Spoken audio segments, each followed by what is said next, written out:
አዲሱ የማንቸስተር ዩናይትድ አሰልጣኝ ማይክ ካሪክ ክለቡን ወደ ቀድሞ ታላቅነቱ ለመመለስ እናም በቀጣይ ዓመታት በሻምፒዮንስ ሊግ አስፈሪ ተፎካካሪ ለመሆን ሌሊቱን ሙሉ እጅግ አስደንጋጭ የዝውውር እርምጃዎችን መውሰድ ጀምሯል። በአሁኑ ሰዓት በዓለም ዋንጫ ላይ የሚገኙ ታላላቅ ክለቦች የወደፊት ዕጣ ፈንታ ከኦልድ ትራፎርድ ጋር በጠንካራ ሁኔታ መያያዙን ታማኝ ምንጮች እያረጋገጡ ይገኛሉ። ባለፉት 24 ሰዓት ውስጥ እንደ ዘ አትሌቲክ እና ስካይ ስፖርት ያሉ እምቅ ምንጮች ይፋ ያደረጓቸውን በቁጥሮችና በእውነታዎች የተደገፉ 3 ሰበር መረጃዎችን ዛሬ በአዲሱ ቻናላችን በዩናይትድ ሜዳ ልዩ ዝግጅታችን በዝርዝር እናቀርባለን። ለቻናላችን አዲስ የሆናችሁ አሁኑኑ ሰብስክራይብ በማድረግ የዩናይትድ ሜዳ ቋሚ ቤተሰብ ሁኑ እያለን ወደ መጀመሪያው ዜና እናልፋለን። ወደ መጀመሪያውና የኦልድ ትራፎርድን ደጋፊዎች በከፍተኛ ሁኔታ እያስደሰተ ወደሚገኘው ሰበር መረጃ ስንሻገር ማንቸስተር ዩናይትድ በዓለም ዋንጫ ላይ ለጀርመን ብሔራዊ ቡድን ድንቅ ብቃቱን እያሳየ የሚገኘውን የቦሩሲያ ዶርትሙንዱን አማካይ ፊሊክስ ኒሜቻን ለማስፈረም ድርድር መጀመሩን ሜትሮ ስፖርት ሌሊቱን በሰበር ዜናነት ይፋ አድርጓል።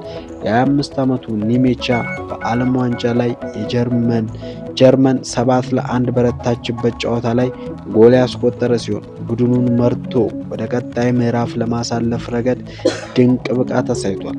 ባለፈው የውድድር ዘመን ለዶርትሙንድ 42 ጨዋታዎችን አድርጎ 5 ጎልና 3 አሲስትም በስሙ ማስመዝገብ ችሏል።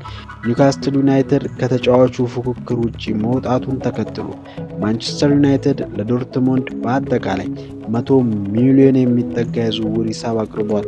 ተጫዋቹ ወደ ኦልድ ትራፎርድ ለመዘዋወር ፈቃደኛነቱን ለዩናይትድ የዝውውር ዳይሬክተር ክሪስቶፍ በይፋ አረጋግጧል።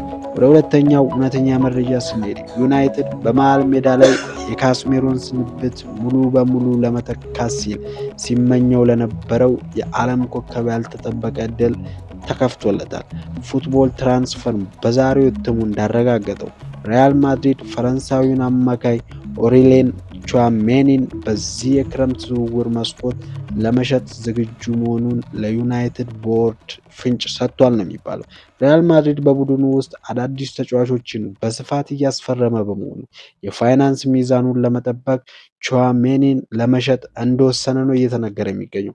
ማይክል ካሪክ የቡድኑ የፊታችን ነሐሴ ለሚጀምረው አዲስ የውድድር ዘመን የመከላከል ጥንካሬን ለመጨመር ቹዋሜኒን እንደ መጀመሪያ አማራጭ ያየው ሲሆን ክለቡ የአትላንታውን ኤንደርሰን ዝውውር ካጠናቀቀ በኋላ በቀጥታ ወደ ቹዋሜኒ ፊቱን ያዞራል ተብሎ ነው የሚጠበቀው።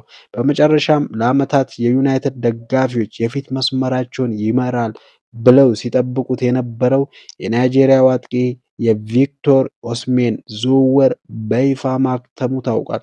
የ27 ዓመቱ ኦስሜን በቱርክ ድንቅ የውድድር ዘመን ቢያሳልፍም ተጫዋቹን ለማስፈረም የሚጠየቀው የዝውውር ሂሳብ እናም በሳምንት የሚጠይቀው ከ350 ሺህ በላይ የሆነ ከፍተኛ ደሞዝ የዩናይትድን የፋይናንስ ሕግ የሚጥስ ሆኖ ተገኝቷል። ማይክ ካሪክ እናም ዩናይትድ የዝውውር ቡድኑ በኦስሜን ምትክ ወጣቱን የዌስትሃም የክንፍ መስመር ኮከብ ክሪስቲያን ሲመርቪልን በ50 ሚሊዮን ለማስፈረም ንግግር መጀመራቸውን ዘ አትሌቲክ አረጋግጧል። የተከበራችሁ የዩናይትድ ሜዳ ተከታታዮቻችን ባለፉት 24 ሰዓት ውስጥ ከኦልድ ትራፎርድ የውስጥ ክፍል የወጡት እውነተኛ ሰበር መረጃዎች እነዚህን ይመስሉ ነበር።